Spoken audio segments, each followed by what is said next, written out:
என் நெஞ்சில் குடியிருக்கும்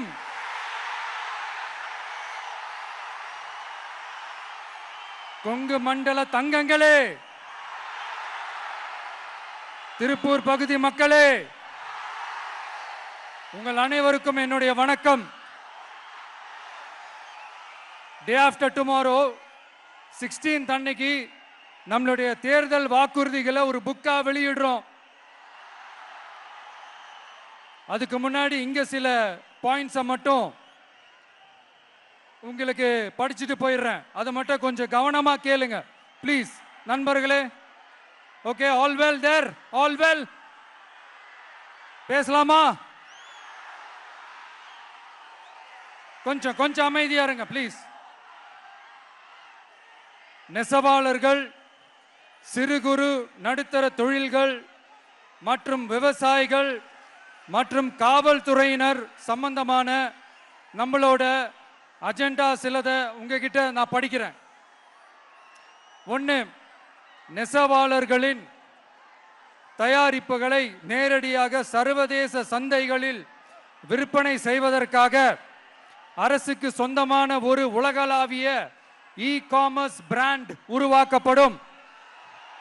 மேலும் முக்கிய நகரங்களில் வெற்றி தறி விற்பனை நிலையங்கள் ஷோரூம்ஸ் அமைக்கப்படும். இரண்டாவது, நிலையற்ற நூல் விலை மற்றும் மின்சார நெருக்கடி சுமையை பகிர்ந்து கொள்ள கைத்தறி மற்றும் விசைத்தறி வைத்திருக்கும் ஒவ்வொரு நெசவாளர் குடும்பத்திற்கும் ஆண்டுக்கு 30,000 ரூபாய் வங்கி மூலம் நேரடியாக நமது டிவிக்கு அரசு வழங்கும். மூணாவது, கைத்தறிகளுக்கான இலவச மின்சாரம் 500 யூனிட்டுகளாகவும் விசைத்தறிகளுக்கான இலவச மின்சாரம் 1500 யூனிட்டுகளாகவும் உயர்த்தப்படும்.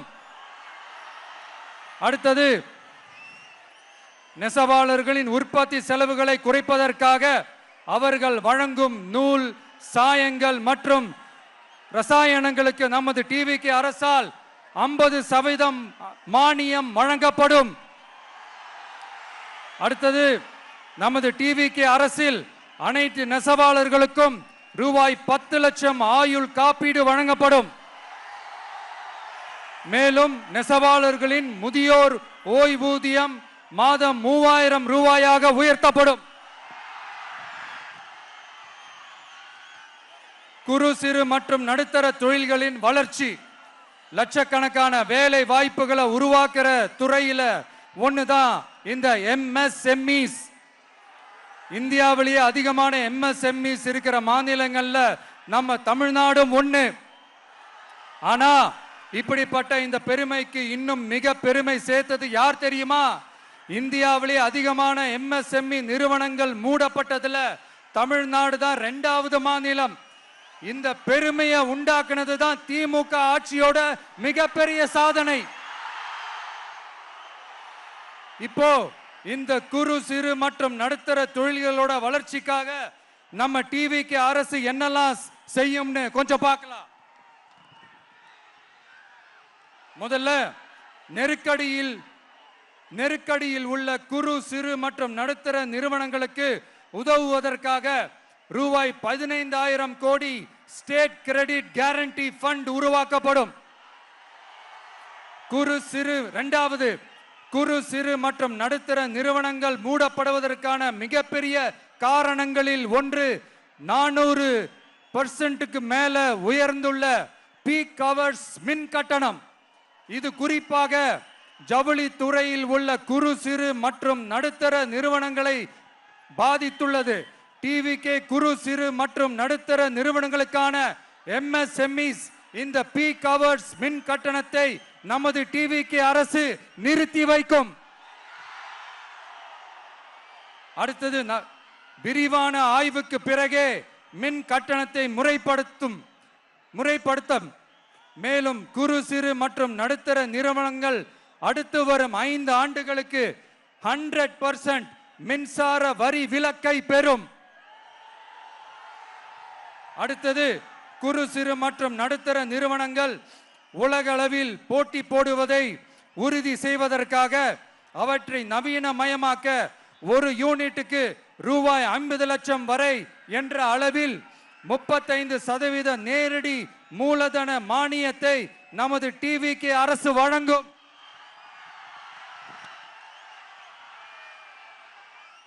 அடுத்து நம்ம எல்லாருக்கும் சோறு போடுற நம்ம தெய்வங்களான விவசாயிகளுக்கான அஜெண்டா கொஞ்சம் படிப்போமா? 5 ஏக்கருக்கு குறைவான நிலம் உள்ள விவசாயிகளுக்கு வேளாண் கூட்டுறவு சங்கங்களில் வாங்கிய பயிர்க்கடன் முழுமையாக தள்ளுபடி செய்யப்படும். 5 ஏக்கருக்கு மேல் உள்ள விவசாயிகளுக்கு 50% தள்ளுபடி செய்யப்படும். அடுத்தது குறைந்தபட்ச ஆதரவு விலைக்கு எம்எஸ்பி சட்டப்பூர்வ உத்தரவாதம் வழங்கப்படும். நெல்லுக்கு ஒரு குவிண்டாலுக்கு 3500 ரூபாயும் கரும்புக்கு டன் ஒன்றுக்கு 4500 ரூபாயும் வழங்கப்படும். உழவர்களின் தோழன் திட்டத்தின்படி குத்தகை விவசாயிகள் மற்றும் விவசாய தொழிலாளர்களுக்கு ஒரு குடும்பத்திற்கு ஆண்டுக்கு ரூபாய் 10,000 ரூபாய் அவர்களின் நேரடி முதலீட்டு ஆதரவு தொகையாக வழங்கப்படும். 100% பயிர் காப்பீட்டு திட்டத்தின்படி பயிர் பாதுகாப்பு உறுதி செய்யப்படும்.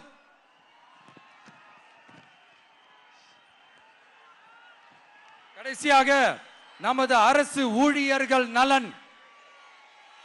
அரசு ஊழியர்களின் நலனுக்காக பழைய ஓய்வூதிய திட்டம் மீண்டும் வழங்குவது குறித்து நமது டிவிகே அரசு கனிவுடன் பரிசீலித்து மதிப்பீடு செய்யும். அடுத்தது 5 அல்லது அதற்கு மேற்பட்ட ஆண்டுகள் தொடர்ச்சியாக அரசு பணியை நிறைவு செய்துள்ள அனைத்து தற்காலிக ஆசிரியர்கள், செவிலியர்கள் மற்றும் எழுத்தர் பணியாளர்களை நமது டிவிகே அரசு பணி நிரந்தரம் செய்யும். 3வது, பதவி உயர்வுக்கு பணம் பெறும் கலாச்சாரத்தை நமது டிவிகே அரசு முடிவுக்கு கொண்டு வரும். அனைத்து அரசு ஊழியர்களின் இடமாற்றங்களும் வெளிப்படையான மற்றும் கால வரையறைக்கு உட்பட்ட முறையில் நடைமுறைப்படுத்தப்படும். 4வது, காவலர்களின் அடிப்படை மாத ஊதியத்தை 18,200 ரூபாயிலிருந்து 25,000 ரூபாயாக நமது டிவிகே அரசு உயர்த்தும். அதிக மன அழுத்தம் உள்ள பணிகளில் ஈடுபடும் காவலர்களுக்கு பணிப்படியாக மாதம் 1000 ரூபாய் கூடுதலாக வழங்கப்படும். காவலர் நலன் மற்றும் பணி நிபந்தனைகள் சட்டத்தை, அதாவது police welfare and working conditions act, நமது டிவிகே அரசு இயற்றும். அச்சட்டத்தின்படி காவலர்களின் பணி நேரங்கள் முறைப்படுத்தப்படும்.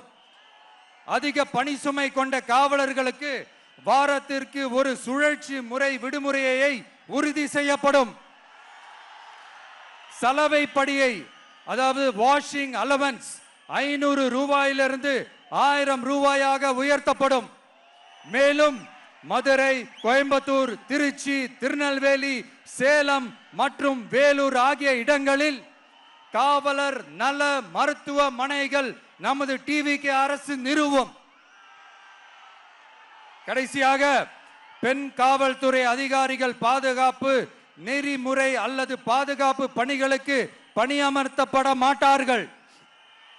பெண் காவல்துறை பணியாளர்களுக்கென தனி ஓய்வறைகளும் நடமாடும் டாய்லெட் யூனிட்டுகளும் அமைக்கப்படும்.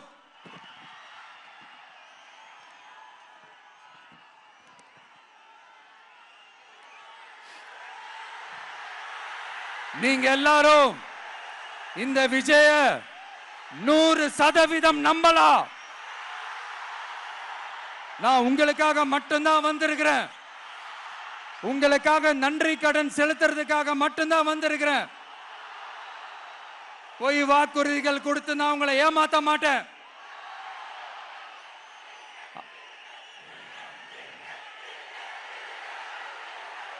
அதனால உங்க அண்ணனுக்கு, உங்க தம்பிக்கு, உங்க மகனுக்கு, உங்க பிள்ளைக்கு